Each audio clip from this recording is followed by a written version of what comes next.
Good afternoon for pretty much everyone. Good morning for the West Coast and elsewhere.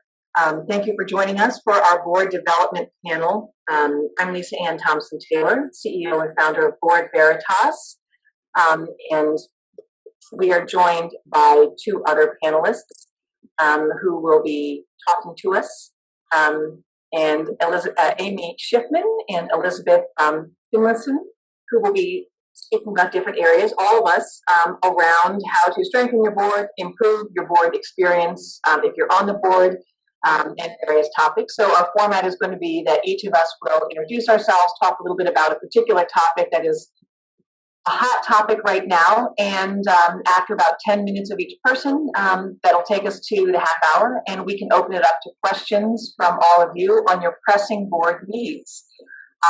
So with that, I will hit mute on my side and turn it over to Elizabeth to introduce herself and talk a little bit about the issues she's seeing in her practice and around boards. Hi, I'm Elizabeth Finlayson. I am the CEO and lead coach of the Nonprofit Coach, and my team and I, we work with nonprofits all over in order to help them with their fundraising needs, their strategic planning, and I have been in the sector for 20 years, and I'm just really happy to be here today and helping you with your board development needs. What I wanted to talk about today was board expectations. One of the things that I think when we have problems with our board or our board is having a problem with us, what I usually find is that there's been a mismatch in expectations. And I can usually trace that back to the beginning of when we first brought a board member on. And if you can think to your board members, looking at your organization and kind of looking back, think about that board member that's really, a problem for you. Maybe they're not doing what you wanted them to do. Maybe you get into that meeting and you ask everybody to do something and you never see the email from them. They never do it. They're silent between meetings. Maybe they're not showing up at meetings. Kind of go back and look at when you first brought that board member on. And I would venture to guess that back at that time, you had a board vacancy. And you thought, oh my gosh, we really have to get somebody on here. And maybe you had some criteria. They have to be like this. Maybe they have to be a lawyer. Maybe they have to be a person of color. Maybe they have to be, in a particular sector or field or whatever. And you didn't maybe look too much beyond that. Maybe you got a recommendation from another board member. And then as you started to go through the process of evaluating them and saying, is this a good fit? Do they want to do the things that are part of being a board? Somewhere there, maybe they said something like, well, I'll do all this. This is really great. I love your organization, but I don't do fundraising. Or, man, my work schedule, we're acquiring a new company in Switzerland, so I'm out of the country 6 months out of the year. And you said something like, oh, that's okay. That's one of the things I think you can usually trace back to that moment where they have communicated to us their expectations for us and where their limits were.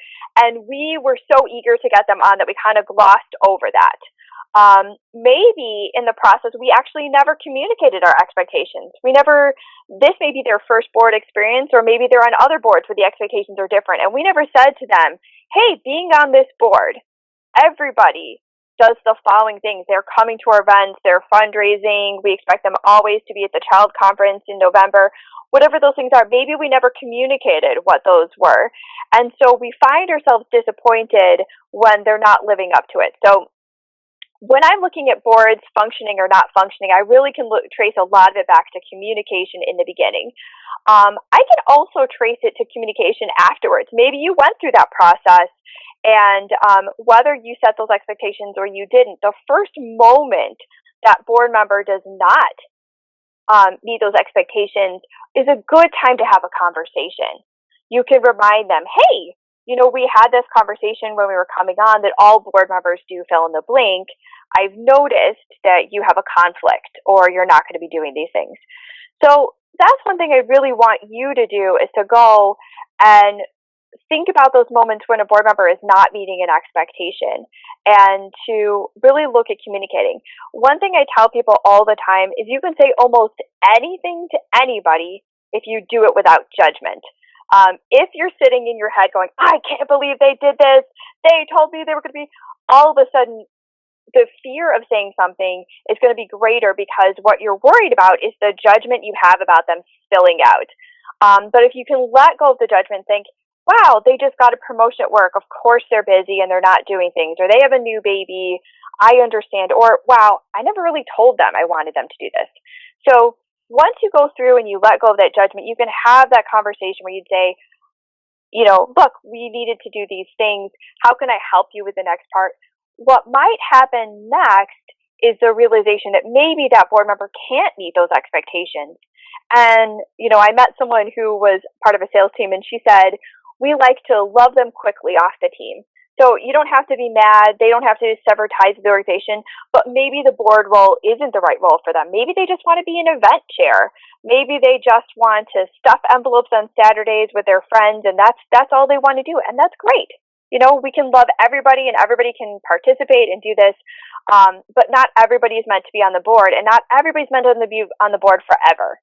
So that's some things about setting high expectations. The other thing I wanted to say is that people actually love to live up to high expectations. This is something I've had to learn, is I really believed that I would do everything for people and they feel so grateful. But I was really making everyone around me helpless and just like nurturing my own hero complex. What really needed to happen was to set high expectations for people, help them when they're not making them, and let them live into that. People love being part of powerful, character-driven organizations that are effective. They love being part of that. So you're just giving them an opportunity for that. Now, this is going to sound contradictory because my second point here is to meet people where they're at. So let's say you've looked at your board and you said, oh my goodness, nobody is doing what they're supposed to, or there's only 3 people doing what they're supposed to. I didn't communicate expectations. They're not doing this. Now what? What I would say is it's a great place to say, okay, who is meeting some or all of the expectations? Start with those people. Start having the communications, signaling that you're ready to change the expectations for your board. Let them know that you are interested in creating something different, and start to create allies in that. And have those people be part of coming back to the board members with those new expectations. They're not going to magically turn into better board members overnight. So as you begin to work with receptive board members and you're setting new expectations, one thing I like to look at is what is there for your board, who are they, and what do they have? And I do this, later on. Lisa's talking about assessments, and Amy's going to be talking about fundraising, and this really relates to both of those things. Is I like to look at the personality of my board members and say, who are these people, and what kind of things could they do really well for the organization? So one of the things is, let's say you have a lot of introverts on your board, or you have any introverts on your board. Sometimes our board expectations for them are all extrovert expectations. So with that, I would say, look at that and say, well, maybe they don't have a large network, but they have a deep network. Maybe they can get checks written quickly, but they're not going to have 20 people at your gala. And so really just looking at how do you meet people with where they're at and what they can do in order to be successful. So those are the things that I really recommend with meeting people where they're at, looking at their personality. I actually when I work with board members, I do a personality assessment and I match it to different types of fundraising and say, these are the types of fundraising activities that would be really good for you and your organization. So with that, I'm going to turn it over. All right. I totally agree with meeting people where they are. It's reality-based consulting. Yeah, if you're not dealing with reality, you're not going to get very good outcomes. Magical thinking. So it's been an interesting year in 2020, and talking with you, I want to talk with you a little bit about some of the things that we're seeing and doing that have impacted boards this year. And welcome, Heidi. It's good to see you, by the way. Hello. A fellow Marylander in DC and out here, an excellent fundraiser as well. One of the biggest challenges that we've seen that have brought some of our clients to their knees and has helped others to excel is the issue of alignment. And so that's the extent to which the board is holding the CEO or chief executive or founder and the organization accountable for its strategic goals and objectives. Whether or not those have changed in the course of the year because of these extraordinary things or not, if the governing body is not tracking through various means to ensure that the organization is on course with its budget, with its outcomes, its impact, then there is a very strong likelihood that it will veer off track. And in times such as this, it's very easy for organizations to get distracted by the tyranny of the urgent and the should, and that will distract entirely from well-laid plans that may well actually have taken into account very unforeseen factors if they're done well. So what I would say is that for boards, your responsibility if you're a board member is to take out your strategic plan in a year such as this, knowing that very likely you're going to have to make material modifications to it, and say, okay, let's talk with our founder and our CEO and see where can we be on track, where do we need to make modifications, but at the end of the year, what must we accomplish?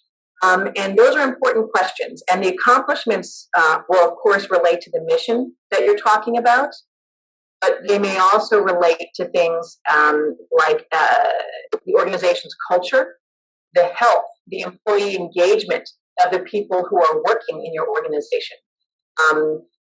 When there is a global pandemic, it's very likely that your employee health will be down. The morale of your volunteers will be down. You may be hemorrhaging staff, hemorrhaging volunteers, hemorrhaging partners. And so the board should keep a pulse on this, especially as it relates to the goals that you talked about in your strategy. So that alignment between the stated goals and objectives and what's going on, including the budget, is important. Many of our clients, boards ask them to do 3 budgets, the actual budget and then 2 scenario budgets, which is totally acceptable. You know, what might things look like? And you're probably going to have to do that for 2021, scenario budgeting. And so you want people on your board who have a strong financial aptitude and can help you, if you have limited staff, to understand how to prepare for the vagaries of other world events. We have a very tumultuous election coming up that has implications for stock prices, for your endowments, and all sorts of other things that boards have their fingers in. So scenario as well is very important. But again, it needs to be aligned with your existing strategy. If you don't have a strategic plan, if you're between strategic plans, this is not the time to start one. Crisis is never the time to retrench and do a strategic plan. There are many alternatives to a full-fledged 3 to 5 year strategic plan that we would recommend. One of the things that we are certified in strategic doing, and aside from the fact that it involves a very active verb, strategic doing, the doing part, it's cool, but it's very good for small organizations, for teams within companies and organizations, as well as for boards and others who are trying to accomplish a set of things within a small time frame. In taking into account that there are many unknowns. So consider alternatives to strategic planning as a way to still hold the organization accountable, but to make a more palatable, approachable, time-compressed plan. And the other thing that organizations now are coming up against, and a lot of board members, particularly board chairs and CEOs or founders, is developing their comfort with difficult conversations. Difficult conversations with the board may be that you have a colleague on the board or an executive who is just underperforming? How do you remove someone or support someone through this process? And this is much more akin to a human resource matter than it is to just winging it. It is an art and it is a science, and it's important that it be done right, because if it's done wrong, you have reputational problems, obviously.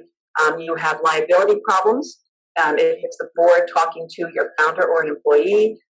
And then you also could lose a donor. There's many other factors tied into this difficult conversation if it goes poorly. So developing and practicing how you handle difficult conversations, whether that is around performance, whether it is as a board around the issue of equity.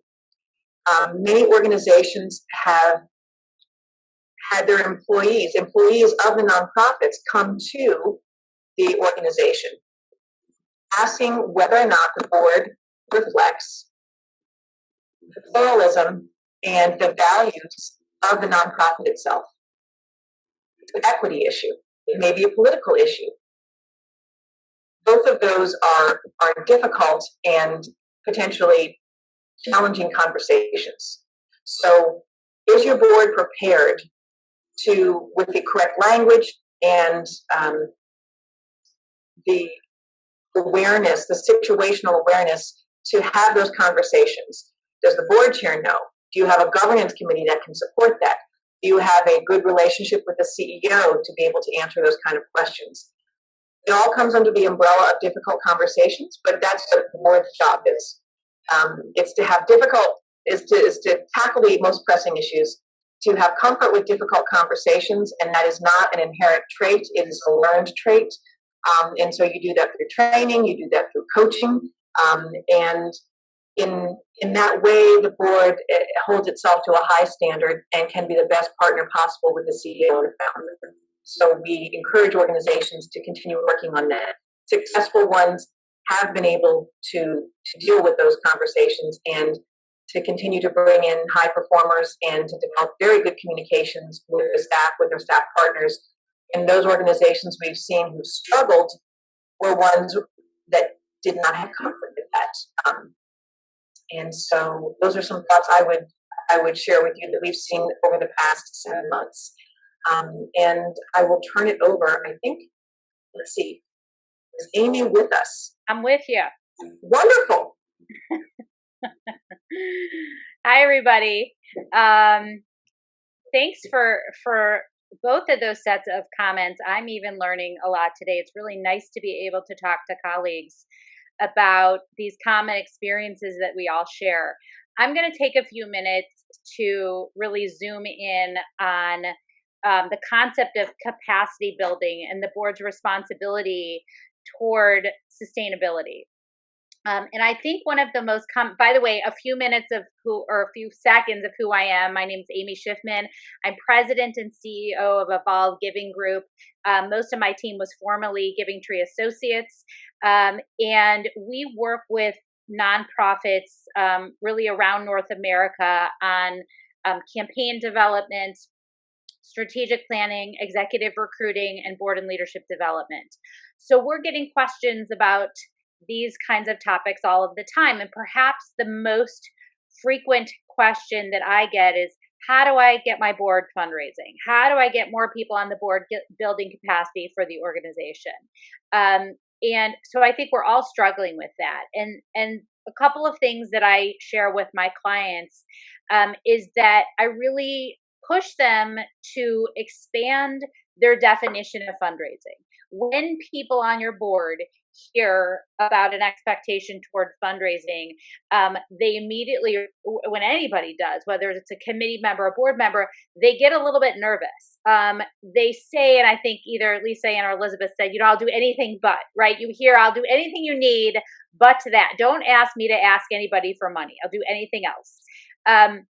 And so what I hope that we can do is expand the definition or redefine fundraising for our organizations and specifically for our board members. That if we think about, and I'm going to share one slide. We agree, we're not doing PowerPoint presentations, but I want to share one slide with you, maybe two, but probably just one, where I sort of, this is what I'm using. Can everybody see this? Yes. Great. If we look at nothing else but this and say that everything on this continuum is fundraising, it is not one thing, and it's an or, not an and. It doesn't mean that everybody has to be doing everything. It would be lovely if everybody on the board participated in approving our strategic financial targets, right? Our fundraising goal. It would be excellent if everybody on the board was willing to make a gift. Would be willing to ask for a gift. The one thing everybody on the board must do is make their own commitment. That's not optional. There's the lock there. That is set in stone.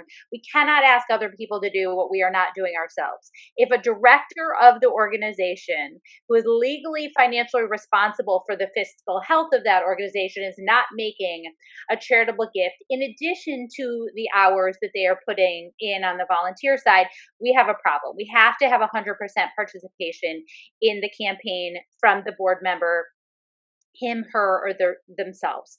But in addition to that, we're asking board members to do one or more of these things. Is this person best suited to be focused on the development of a fundraising strategy? Maybe that's where they can lend their assistance. Can this person introduce you and the rest of your team to people in their network? Are they well-networked individuals who have that network? Maybe they're nervous about actually asking for the gift, but oftentimes it's just the network and the warm handoff that we need from our board members rather than the entire continuum. Is this somebody who is willing to make thank you phone calls? I love asking my board members to make thank you phone calls. I love asking the board to stop the board meeting 5 minutes before the end of the meeting to make those thank you calls. And sometimes I feel like I'm almost tricking them into fundraising because it's such an important part of fundraising is the thank you and the stewardship and showing donors our love, that if they make a phone call and say something as simple as, "Hi, it's Amy Schiffman. I'm a member of the board of directors of this organization that you made a really generous gift to, and I just want to say thank you on behalf of all of us and tell you how meaningful that gift was to our team, to the organization." That is a fundraising activity. That is a conversation about fundraising. And so when you redefine or you expand the definition of fundraising to say taking someone to coffee and just talking to them about what we do, that's fundraising. Introducing me to someone in your network who you think is going to really care about our mission, that is fundraising. Calling donors to say thank you, that is fundraising. So we're really looking for our board members to be engaged in all different parts of this process, all different steps in this process. And another model that I like, I'm actually going to share one more slide, is Kay Sprinkle Grace. Kay Sprinkle Grace, for anyone who's in her book, AAA Guide to Fundraising Success, is down at the bottom. And she actually had permission from her to distribute this structure and this framework for thinking about the role that board members play in fundraising. And I just love how she simplified this. So I use this with my clients all the time. The AAA Guide to Fundraising Success is that every board member must pick one primary role: ambassador, advocate, or asker. They're going to do one of these three things, and they're going to do them really well. They can do more than one, and many of our board members do more than one. You might have an ambassador who's also a great asker, but the ambassadors are the door openers. These are people who are out in the community. They're on a million boards and committees, meeting people, really engaged, maybe philanthropically, maybe communally. And those are the people who are great at just bringing new people into our system, into our fold. The advocates are those who really understand the case for support, who really can talk about vision and mission, the strategic plan in a really thoughtful, meaningful, strategic way. So the ambassadors are the door openers. The advocates engage and sort of prepare the person for the ask.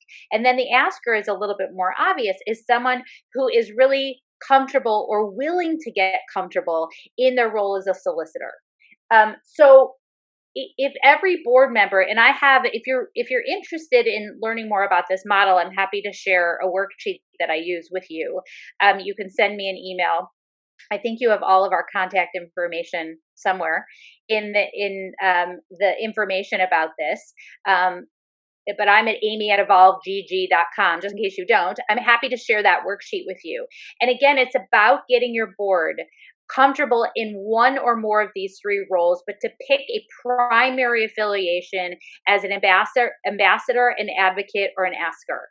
And that way we know we have those three areas covered, and that we have people who think more broadly about what it means to be a fundraiser on behalf of the organization.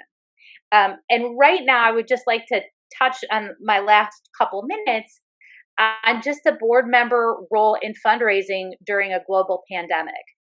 I think this is an opportunity for all of us who sort of feel like, I'm not sure we were doing this right before the pandemic. I'm not really sure my board was engaged the way they need to be in terms of capacity building. I'm not sure they understood the case for support. I think this is an opportunity to sort of level set and restart. Most of us are just the fact. And so asking board members to do things differently and engage in a different way and reach, most of all, help us expand our reach in terms of the number of donors that we can steward. And I don't even mean the number of donors that we can solicit. I mean, we need to have our top 30, our top 50, our top 100, depends how large your organization is. But let's say minimally we want our top 25 to 30 donors to hear from us right now on a regular basis. That may be hard. A lot of us in sports philanthropy and sports nonprofits have very lean administrative teams. That might be hard for you to do without the help of your board. And so teaching and training, both Lisa Ann and Elizabeth mentioned training your board, not assuming that anybody, I don't care if they're a CEO of a Fortune 100 company, I don't care if they do sales for a living, not many people are sort of intrinsically or inherently comfortable with fundraising. And so if we can offer them that training, how do you talk about what our case for support is? What are some examples of gift impact messaging? How do we talk about the success or the change that we're making in the world as a result of people's giving? If we can get our board members trained in that message development, what is our case now as opposed to what it was last year? How has it changed as a result of COVID? What are we doing differently? How are we engaging with our constituents in a different way, given that most of us have to work in a remote environment right now? So how is the case for support different? And once you figure that out, you must train your board on how to deliver that message. We don't all speak that language. And the meaning and the value that philanthropy brings to the table, what it allows your organization to accomplish. So in a COVID era, how has the message changed? Are you training your board on being able to articulate that message? And what role can they play in stewardship? If your top donors must hear from you right now on a regular basis, and I'm telling my clients, between 2 and 4 weeks. That's it. There should not be a longer period of time, even if it's just a quick email. I'm not saying we have to be in people's faces in a in a really interactive way that often. But even if it's just a quick email update, we want our key donors, our stakeholder donors, to hear from us in a very regular way, every 2 to 4 weeks. And for that, you're likely going to need your board members' help because it's a lot of work, but it will pay off. And what we learned during the 2007 to 2012 economic downturn, but certainly during that 2008 crisis, is that the organizations that really stuck with very good stewardship practices came out of that economic downturn okay, with sometimes stronger support than they had before they went into it from their top donors. But the ones who backed off and sat in the back seat and said, oh, maybe we should leave our donors alone, they had a hard time recovering. They really did. So I would suggest that you deploy your board, you figure out what people are willing and able to do, and you just want them to be making check-in phone calls with your top donors. You want the board talking to your top donors about what your strategic priorities are for the next year, even before they're solicited, even if they're not the right people to be making the ask. Your board should prep those people for the ask and help you develop deeper relationships with the donors you already have. My prediction is this will not be a great year for new gifts for your nonprofits, but it could be a great year deepening relationships with the donors that you already have. I will stop there and see, do we have any questions specifically fundraising related that I should, that we want to address? Lisa, I don't see any questions coming up on the chat. I had some questions. I don't know for the rest of you, since we're on here asking questions. Yeah. I had a client recently, and this is for either of you to take. And I think it's a small organization and an organization that is learning their way through fundraising. They've been very earned income dependent up until this point, and very event heavy, and they didn't need to rely on a lot of traditional things. And they also, the board wasn't functioning that well, but they were able to get by. And obviously now in this era, that's not going to work. And so as I was having her have conversations with her board members, one of the things she said to me, she's like, "But they're my boss. I can't ask them off or tell them to do something." And I know, Lisa Ann, you talked about expectations and communication from the board downward. I find it a lot of times, particularly in small and mid-sized organizations, we're having to communicate them up and train them into those roles and say, you may not know this, but this is what you're supposed to be doing. So I'm wondering how either of you would answer that particular person.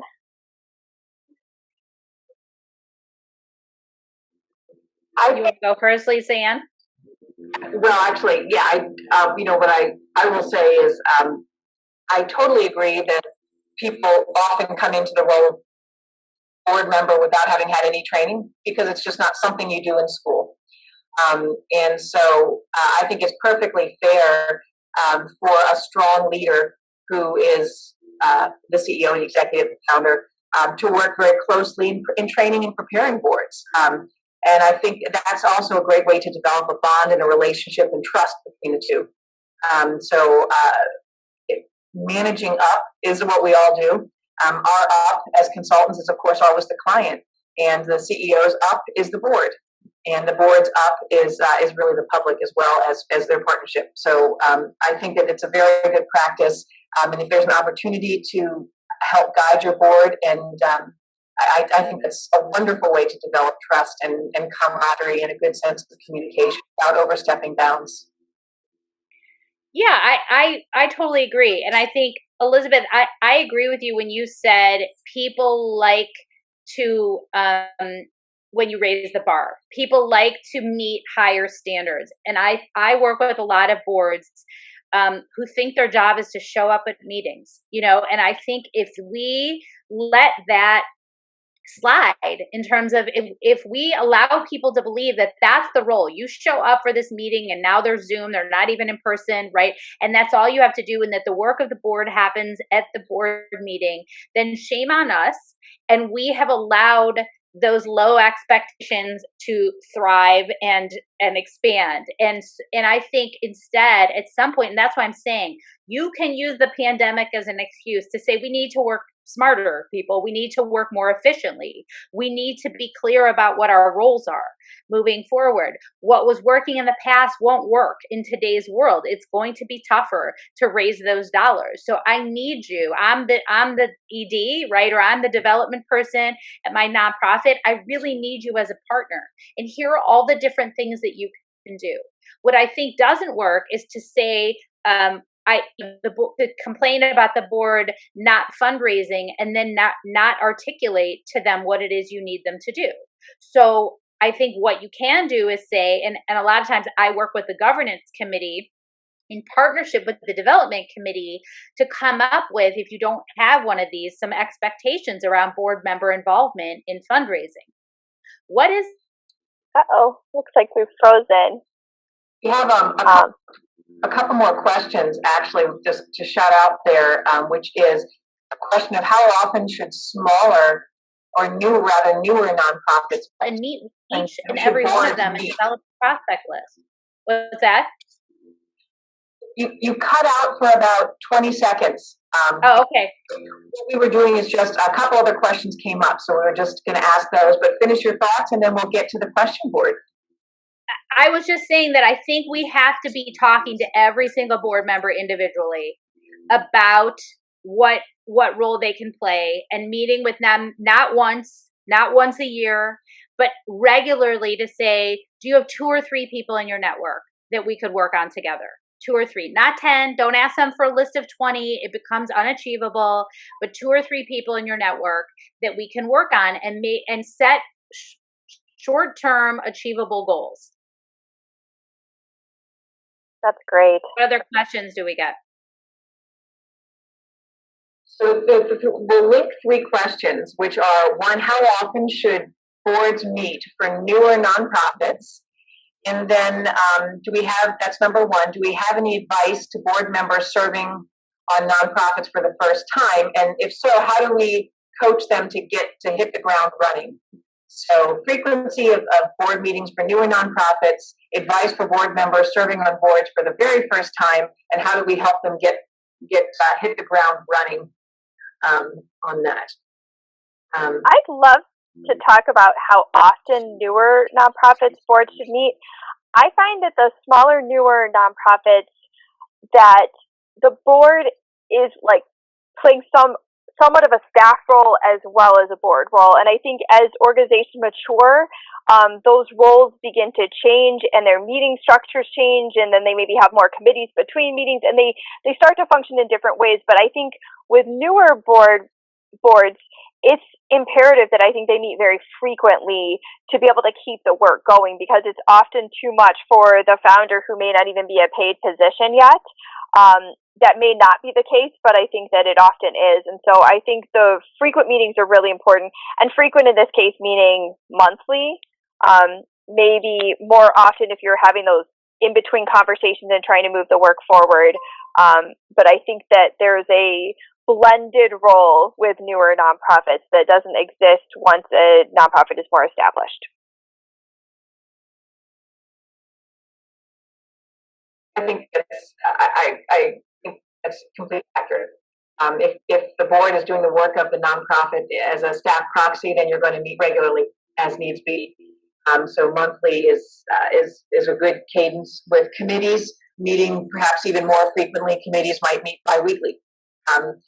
And then as the board shifts to being a bit more governing and less as tactical operational, it would go to bi-monthly or quarterly or so on.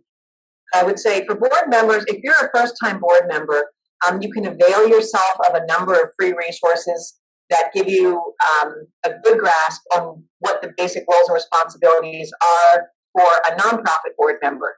By the way, not all that different in some ways than a for-profit board member. So prepare yourself, because we should all be trying to get on as many boards, paid and unpaid, right? Especially ladies.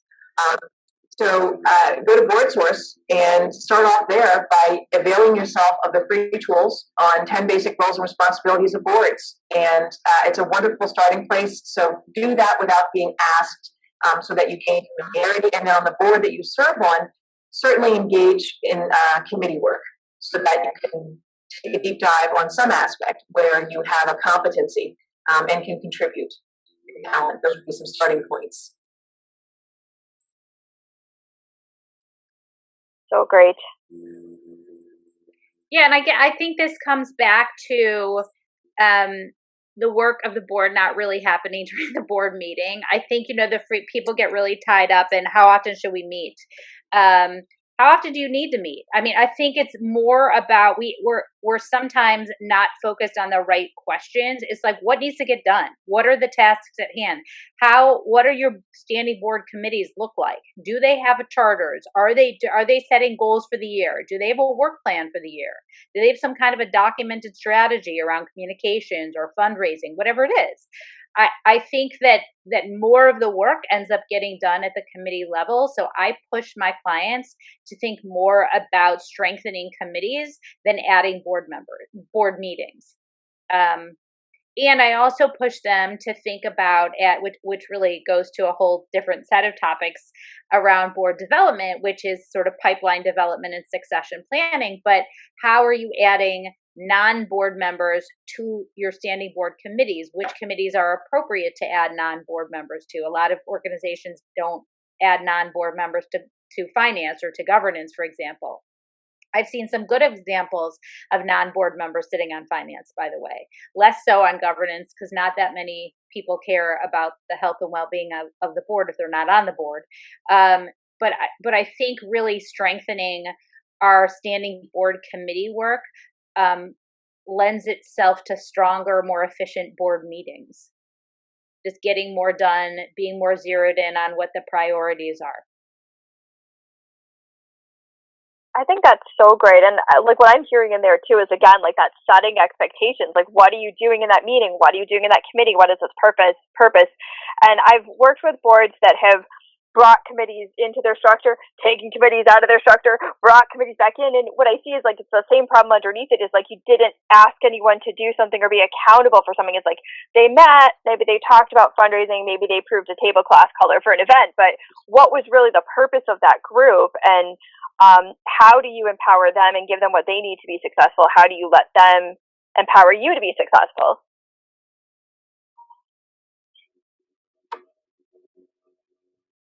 Yeah, I would agree. And I think this, I always say, unfortunately for you, to the governance committee chair, because I think so much of this work lies with governance, sometimes with the executive committee of the board, but generally the governance committee does not know what its job is and is unclear about what they think they're like there to amend the bylaws every 6 years or something like that. And I really think that they have the hardest job, that they really keep the board going. And if they're doing all the work they should be doing around nominating, around ensuring the board is trained and that they have access to training around financial literacy. Like, we can't assume that people know how to read budgets when they come onto our board. There's so much the governance committee can be doing to strengthen those other committees around, are you training your committee chair, your standing board committee chairs? Let's not assume anything. So let's not assume that they know how to chair a committee just because you've asked them to be the chair. How often should they be meeting? There's a whole set of expectations that you want to define for them. The governance committee, in my mind, really owns that process, is the succession planning, is nominating, is ensuring that everybody on the board understands what their role is. Why am I here? And you, Lisa Ann, mentioned there was a question about the role of the new board member. I think the number one thing that we want new board members to understand is, why are you here? What is your job? What expertise or skill set do you have to lend? Because again, if that new board member gets a sense that they're there to just show up to board meetings and listen and absorb what's going on, that's not going to be a fulfilling experience for them. And they may not last very long. And it probably won't fulfill the organization's needs either. So a lot of that is about pushing. When I'm asked to join a board, I want to know why is it that you want me? What do you expect me to do? What committee did you have in mind for me? What role can I be playing? Are there goals that I can set for myself for the year? But just because we're in the nonprofit sector doesn't mean we don't want to be as sophisticated and professionalized about this as possible. If we kind of treat it mom and pop shop, people read that language really quickly. That's absolutely true. And I think one thing that I've seen is a way to start combating that, if you're listening to all of this and you're like, oh no, that's us, right? Is like, I like to look at, bringing on new board members as part of creating that energy, and saying, okay, do I have somebody who has that, maybe they've served on other boards before, they have a professional attitude towards this, they have a great energy. And then the other thing I've seen, people bring in a new board member and they're like, oh, they ended up like the old ones. So again, setting expectations, I go to that new person and I say, look, this is the culture that's been in our board up until this point, and I'm trying to change it, and these are the things that we're going to do. We're creating new expectations, we're doing this, and I want you to be part of that effort. then when they see the difference between the expectations you've set out for them and what everybody else is doing, they'll understand and not see it as something that like, oh, I guess I don't really have to do that, and more as a, this is what we need to be changing. Heidi's asking lots of great questions here in the chat. Oh, good.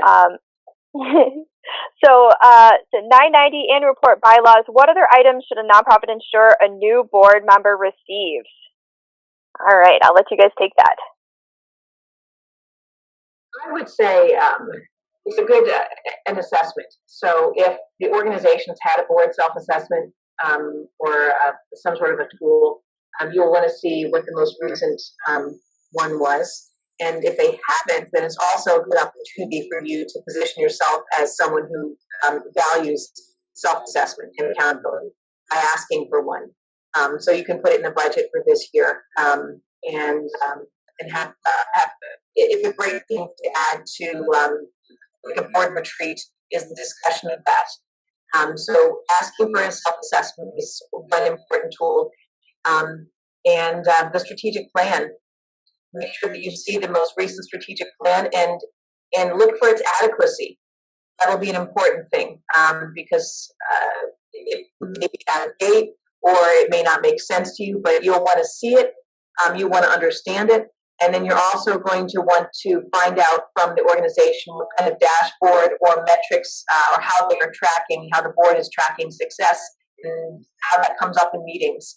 Because what you don't want is a board that's down in the weeds with respect to particular metrics or very detailed items about programs that don't suggest that you want the metadata, you want the bigger picture data that suggests trends of the organization, whether it's healthy, whether it's on track.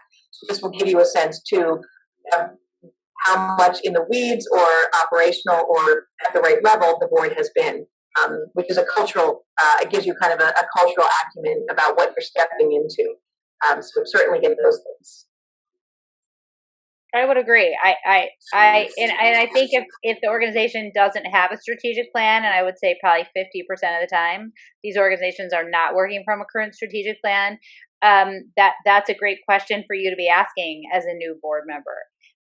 I would also say org charts. I think that it's hard for I would want to show a new board member both a professional org chart and a board org chart. Many board members that I talk to don't know what the other standing board committees are of an organization because they're just on one. They might be on the marketing committee and they're like, I don't know what other committees are active here. So I think they want to get an understanding of how the board works and how the organization works. And one of the organizations that we work with, who I think does one of the best board orientations out there, Jewish Council for Youth Services, and they have a young board. Most of their board members are 25 to 45, and leadership development is core to their mission. They do a board orientation, I don't know if it's once or twice a year, but where the new board members meet with every department chair. So they really understand how the organization works. It's not just what's in the board manual. And by the way, I like board manuals. So if you could put all those things together instead of giving your board member and I also like board manuals that are accessible via a shared Google Drive. So I don't think you have to print everything to hand out hundreds of pieces of paper to people.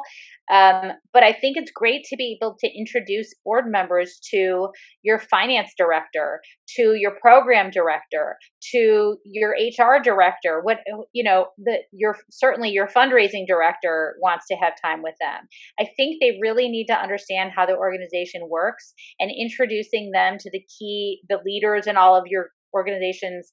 And maybe you're small and you have two people for them to meet. Then it's even easier for them to do. But just to understand how things work, really understand if you provide service, if you deliver services, they really want to get their heads around that. What else, Elizabeth? Any other questions you're seeing? I don't see any more questions jumping up, but I have to say, I'm learning things from you guys as I'm like, oh yeah, that's a great idea.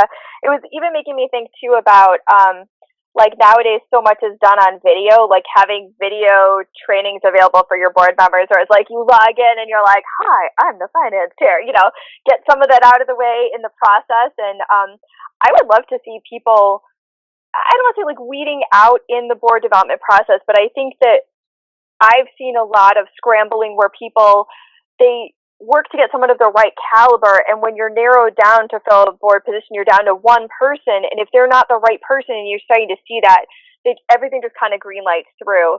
And so I'd love to see, some of the things that you're talking about, they're happening in the process.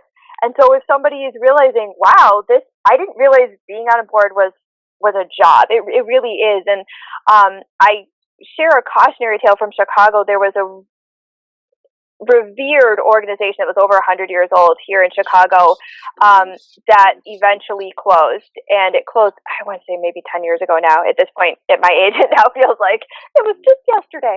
But it was something where people, I remember reading this article afterwards and really looking at that board and saying, how could they have let this happen? And they talked about the red flags that were there and how the board never really held the staff and the ED accountable in the same way, and that vision was missing and there wasn't great planning, all these things that you could see. But I could also understand what it would be like to be on a board like that and muddling along. And so I just say to all of us, I know that every person who is listening to this is at an organization that does something crucial, that there are people that are relying on you, whether it's kids and sports and after school, whatever it is. I know that you're making a difference. And so Lisa Ann talked about training for board members and training to have difficult conversations. It's really important that we do that because what we do is valuable. And so we want to allow it to rise to the level that people can support it happening effectively and that every organization has a chance to be as successful as it can be. Could not agree more. I'm curious, ladies, what everyone's favorite way to conduct virtual board meetings is when you want to have some fun time. How have you seen, what have you seen with your boards when you want them to come together for actual enjoyment virtually? Yeah, listen, I think the tools we have available to us virtually are expanding almost on a daily basis. But I have to say, I like the good old breakout room. I like the opportunity for board members to get to know each other better on a personal and professional level so that they work better as a team. I think we're really investing in them as a team. And if they don't know each other and they can't complement each other's strengths, that's a hard thing to do. So if we're doing a board retreat, we not only do skill building, but we do team building. How do you do team building in a virtual environment? Part of that is just getting creative about spending a portion, even if it's a very small portion of your board meeting, introducing a topic for discussion. And then just, even if you've got a small board, doing breakout groups of 2. So people just get a chance to connect with another human being on the board in a personal way. You may have some people who are not as likely to talk in a big group, especially on Zoom. So if we can break that down and spend a little bit of time introducing some quick but not so cheesy, team building activities via breakout groups, I think this is the time to do that. What else are you saying? Yeah, I think that's a great point. I really love, even like as a staff member, when I get to understand, I love to start people really getting present with their mission for the organization. Like, why are they here on a Saturday doing a treat or whatever that thing is? It's like, you're here for a reason, right? Is it like something about kids? What is the thing that makes this important to you? And then let's dive into the work. And I also think like a good mix of right and left brain activities. I do think that is harder over virtual. One of the things I'm seeing such great stuff happening on the nonprofit side with virtual events, I think some of that could go into board meetings too. If we're not like panicking about financials for 5 seconds, I think for people to just kind of think it's like, there's great ways of playing music, you moving your body. I mean, I don't know about you guys, but since the pandemic hit, I don't stand up enough in my chair, like just things like where I can have a brain break, I can move my body. Depending on the tone of the organization, I think sometimes having a chance to be like looking at different adjectives like silly or competitive, or if you can get one group competing against another who understands the financials better or faster, whatever that thing is, I like to get people where they can move a little bit, or they hear something different. So different parts of the brain are kind of triggering. And again, not to miss opportunities to move your body. Yeah, I have to say, I think the value proposition has been really challenging. One of the just, it's been so hard because a lot of our clients are doing a lot of hard self-reflection. These are not joyous times. They're not fun. They're not joyous. It's hard work. We've let go of more CEOs this year. I mean, we come on board and we've done an assessment or we've done an audit and things aren't well. And so CEO loses the job. That happens a lot for large organizations. It's just been one of those years where they've said it was sort of on the border, but and the boards decided to make a change. They reflect on themselves and realized they weren't having it. So all that to say, it's not been a great year for them. And normally you can at least rally around drinks or dinner or a retreat so you can heal. You have healing time or something to balance out the difficult decisions of these things. And, so our board chairs have been very challenged to find something that's remotely enjoyable about virtual meetings. And in many cases, they've almost thrown in the towel. We've seen some attempts at book clubs and things to bring them together offline to do that. And we've seen where they we might like find out their favorite, drink, whether it's a wine or a green tea or whatever it is, and have that shipped to them so that as the board meeting starts, they're opening up a care package and people can enjoy their beverage or refreshment at that same time. But I think it's still the replacing of the human factor. I don't think that there's a good answer for that, to bring joy into board service the way that you do when you have a retreat and people are meeting. And so I think that we will see potential burnout faster than we would have because they're making harder decisions in a compressed time environment without the joy of coming together. So we'll have to see. That's such a great point. I wonder, given that we're, closing out here, I wonder for all of you, what is something that you see to be hopeful about in this time or with boards in this sector?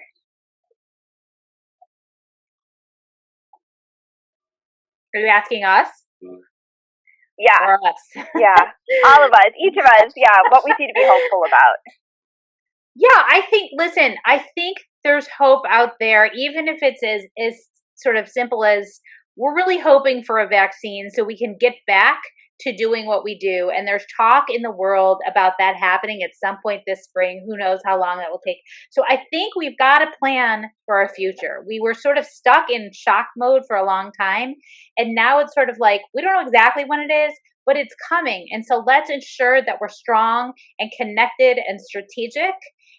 So that we're ready to pick things up and not start where we left off, by the way, that we've been working this whole time to keep building maybe in a different way. But I think there is hope out there. I think we need to get past the election, right? And I think we need to get our hands on a vaccine. And in the meantime, we do that work to really strengthen our team and strengthen our relationship with donors. That's so great. How about you, Lisa Ann?